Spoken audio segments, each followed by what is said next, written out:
today.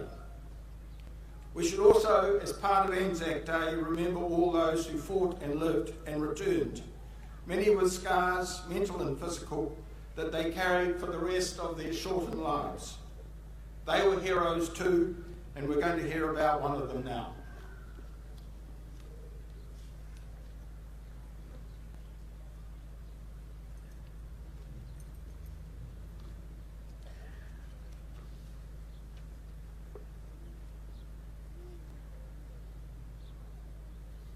Distinguished guests, ladies and gentlemen, as long ago as last June I was approached to see if I'd be willing to address you today from the perspective of being the son of an Australian POW in World War II. With great pride and pleasure, I accepted this task.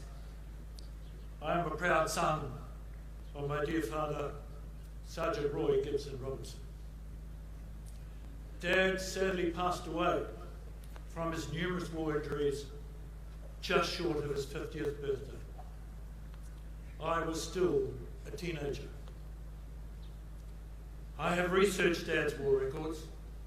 Dad served in the 2nd 15th Australian Field Regiment in Malaya and Borneo, and before being captured by the Japanese Army and subjected to 3 years of internment in Thailand, where he helped build the bridge on the River Kwai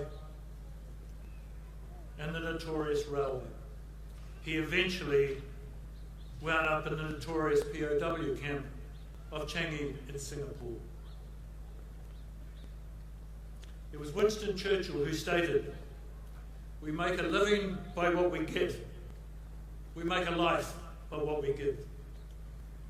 My dad was no different from all the ANZACs who served in both world wars. They were givers, givers of their time, givers of their careers, their families, their sanity, and for too many, their lives. Dad was literally carried out of Changi in my mother's arms, emaciated, weighing a mere 6 stone. The Japanese Army were relentlessly cruel to POWs in their camps. Of the 15,000 Australian POWs interred in Changi, only an estimated 7,000 survived. POWs were generally on meagre rice rations, and on many occasions the Japanese stole their Red Cross parcels. Dad was an extrovert, humorous, always kind and caring, generous, and a sporting man, having represented New South Wales in swimming and water polo, and an avid cricket follower. He followed my mother to New Zealand after the war. They were married in Wellington, and we grew up there and in Gisborne, where Dad had a jewellery business. ANZAC days were hard for Dad, recollecting the past, his fallen comrades, and struggling to reconcile his 3 years as a POW and the utter futility of war.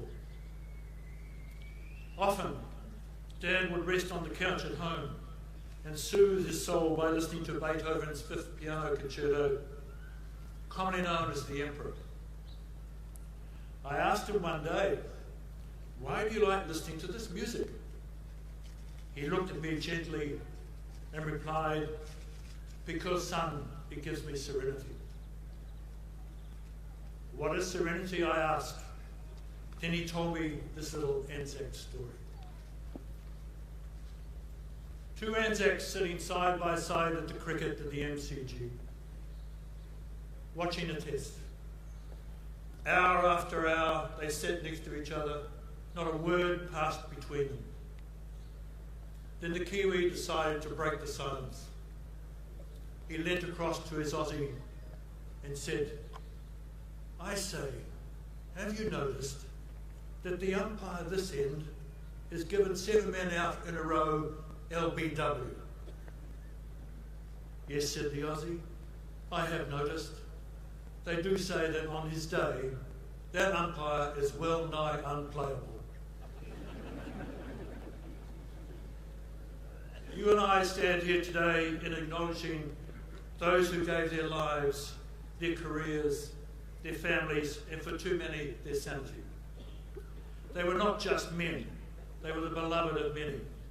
They were sons, husbands, sweethearts, and lovers. They were life and hope itself to those who cherished them far across the seas. We live in a smouldering and rebellious world, and albeit we stand here today acknowledging history, history takes a long time to compose, and it appears to me that man also takes a long time to learn from history. Anyone who closes his eyes to the past is blind to the present. Albeit Dad would be 106 years old today, I miss him. I missed him not being able to meet my gorgeous and precious wife, our 3 treasured children, and our 8 treasured grandchildren. I listen to Beethoven's Emperor regularly. It gives me some serenity. Ladies and gentlemen, in conclusion, may I say simply this: treasure those memories of the fallen in your family. Treasure those they fought for, your family. General Douglas MacArthur stated, "Old soldiers never die, they just fade away." You and I are gathered here today to ensure that the ANZAC soldier and the ANZAC spirit never fades away. Their giving will never fade away, lest we forget. Thank you kindly for your time.